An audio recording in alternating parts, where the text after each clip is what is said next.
So on behalf of the police department, we're going to have Chief Stacy Graves here. We have also the mayor and Michelle Shanahan DeMoss, who you guys have all met before, and then Mark Sharp as well. So we have a message, similar message that we've always had before. It'll be followed by either the mayor or Michelle after that speaking here. So we have people here that can answer questions on pretty much all aspects of it. So I'll introduce Chief Stacy Graves. Hello, thank you guys for coming. Today I just want to talk a little bit about celebratory gunfire and the dangers of it, and how much and how important it is for us not to celebrate the incoming new year with celebratory gunfire. A simple message: what goes up must come down. When you fire a weapon in celebratory gunfire, you think it's going in the air, it's going to come back down.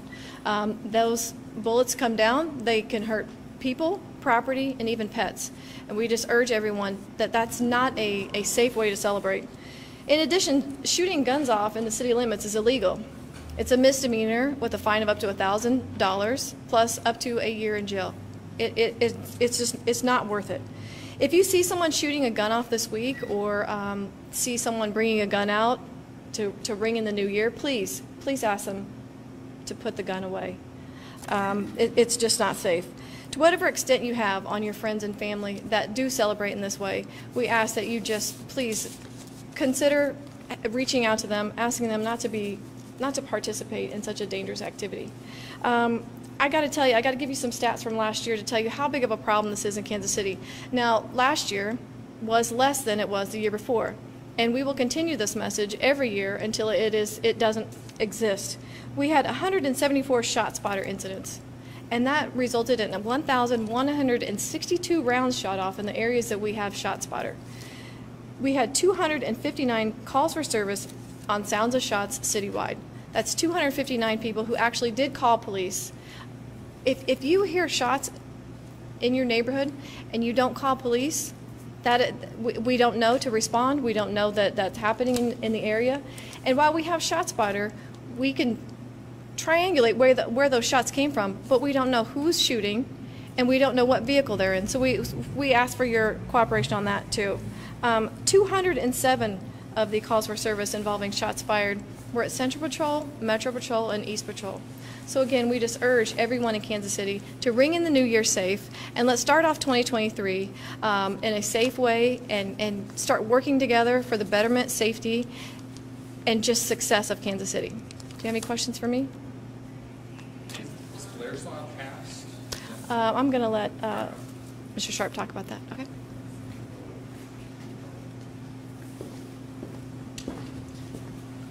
Quentin Lucas, the mayor of Kansas City, and thank you for being here.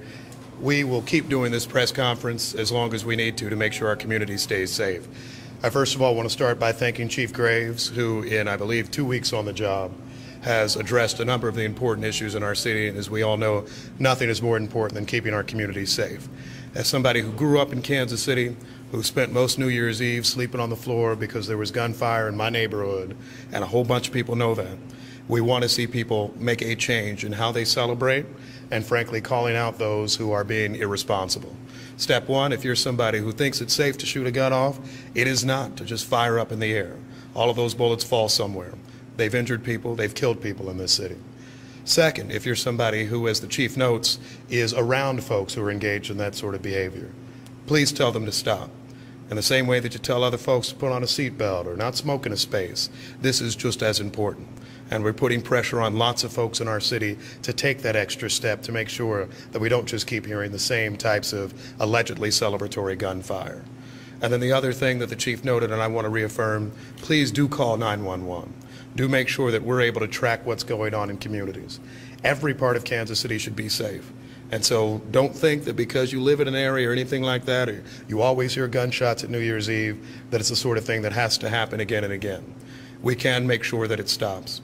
And it starts with us making sure people put the guns down on New Year's Eve. It starts with making sure our influence is heard. And it also starts with making sure that we're calling authorities to call out and make sure that those folks who are committing crimes are stopped and situations are arrested here in Kansas City. I'll make one other point, and I'll get out of the way for us to hear, I think, about the negative impact that we get each year from this. And it's very simply this. We know this year has not been as safe in Kansas City. Last year was not as safe. no year of any recent past has been as safe as we wish it to be. Part of why the Board of Police Commissioners selected Chief Graves is because she is someone who is spending every hour meeting with members of our community to make sure our community stays safer. This is one small part of it. But you'll see this police department working hard over the months and years ahead to make sure that folks in every neighborhood of Kansas City get to have the safety that they deserve, kids get to grow up, and more than anything, that we are a place when they talk about Kansas City, crime is not a high part of the conversation. Instead, it's a lot of the other good things that we have happening. So I thank you, Chief Graves, and the members of the Kansas City Police Department for getting this message out. And I thank everyone who tells their friends, their peers, their family to put the guns down on New Year's Eve. Thank you. Sure. Hello, Michelle Shanahan DeMoss. I am Blair Shanahan Lane's mother. And I was asked earlier, and I shared it just a few minutes ago. It has been 11 years, 5 months, and 24 days since I had to let my girl go. It's irresponsible and reckless. A gun is not a toy. And absolutely, if you see somebody, even to have a gun out at a party or where there are children or anything, it's not a game. There are so many fun things to do. Encourage people to do those. But if just one person had called 911 the night of July 4th, 2011, Blair may have still been here. And there were enough people around that could have made that phone call. And so I just encourage everybody to be aware of that. And a bullet, once it leaves a gun, doesn't have a specific name on it. That traveled a long way to take her life. So I appreciate your time. Thank you.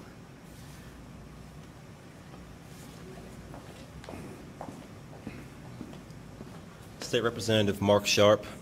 I'll go ahead and speak a little bit to Blair's Law. The question was asked, has it passed yet? No, it has not. It has passed several times out of the House in the Missouri legislature, but it has not passed in both chambers quite yet. I do want to thank Chief Graves, the mayor, and Senator Razor, who has now filed a standalone bill of Blair's Law in the Senate. So I do believe this year will be the year that it gets passed. Last year, redistricting and other issues got in the way of us completing bills that should have been passed already. This is the third year that I've sponsored this legislation. It will create the state offense for discharging your firearm into or within city limits. It will create the felony charge for doing so. So we are urging everyone this New Year's Eve to please be mindful. If you do know somebody who may consider doing it, please kindly urge them not to. As it's been said before, people have died from this. You are scaring people in your neighborhoods, and it's impacting the business community in a very bad way.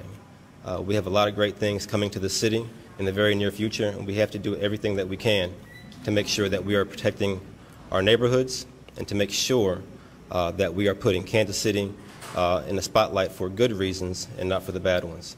So we have one message today, and that is to please kindly urge anyone who is considering doing this to not fire their firearms on New Year's Eve. We have this issue every year, and I'm glad the mayor is here to be with us. We have to do this every year until it gets better. Blair's Law should get passed this year, and I'll take any questions if there are any on Blair's Law. Can you talk about the reason for the penalties in the bill? I mean, they're pretty harsh. What's the reason for them to be so harsh? Well, we need folks to know that we're serious about this. People have been killed, and it's not just one person. I don't want people to think that only one person has been killed by this. There have been multiple people that have been killed from indiscriminate and celebratory gunfire in this city. So that's the reason why we're having such a harsh penalty. Chief Graves, we were looking back in our archive from 11 years ago, and we saw, you were the public information officer. Do you recall that time, and what kind of impact did that have on you? I do, and anytime you have, a violent crime, and I'm going to call this a violent crime, even though that it was accidental. I guess it was not accidental. Someone,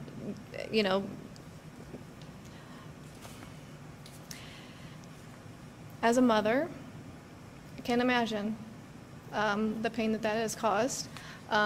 Celebratory gunfire took a young life. That will always be in a memory of mine, and just the fact that, you know, we have a lot of gun violence here in Kansas City, but also celebratory gunfire, there are consequences for that. People are hurt, we have damaged property, but in addition to that, it's preventable. It's preventable. That didn't have to happen. That's what I remember most about that incident.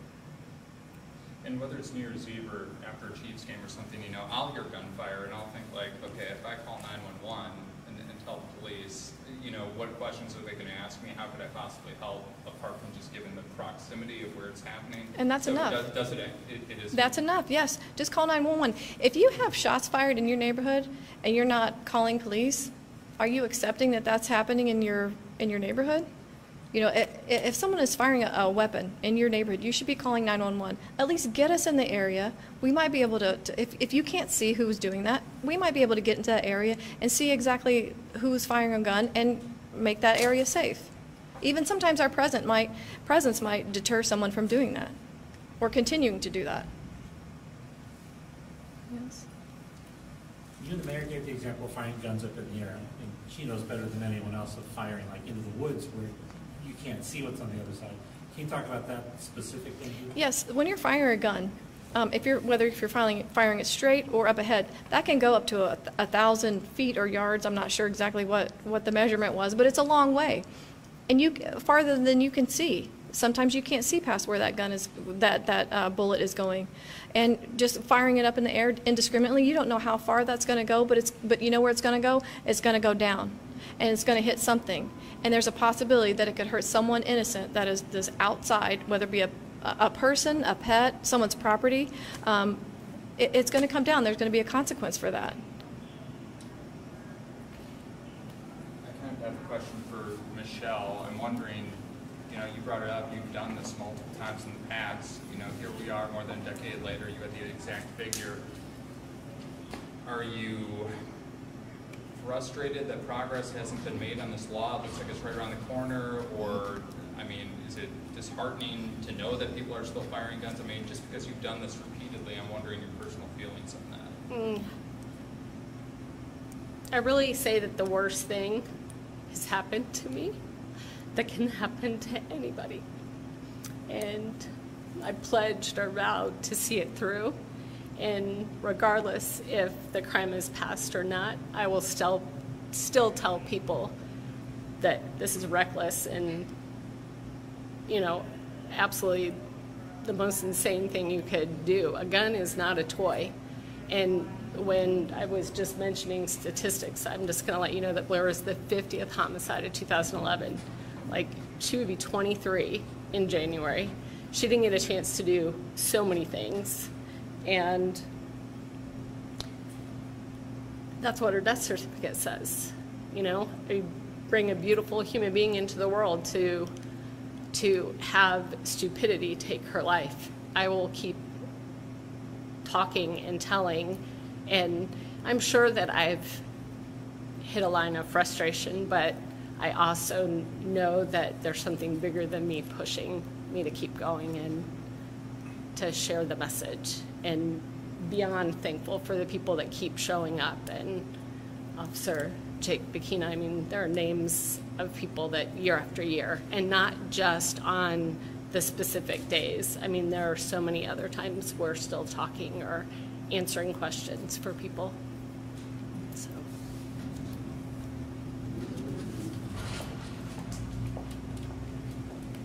Any other questions? I kind of had one more question, kind of aside from this, how the city is going to enforce House Bill 1606. Okay, we'll focus on this for now. I can talk to you aside from that. Anybody, anything else? Just one more, Stacey, real quick. Yeah. The technology with Shot Tracker, and how has that come along?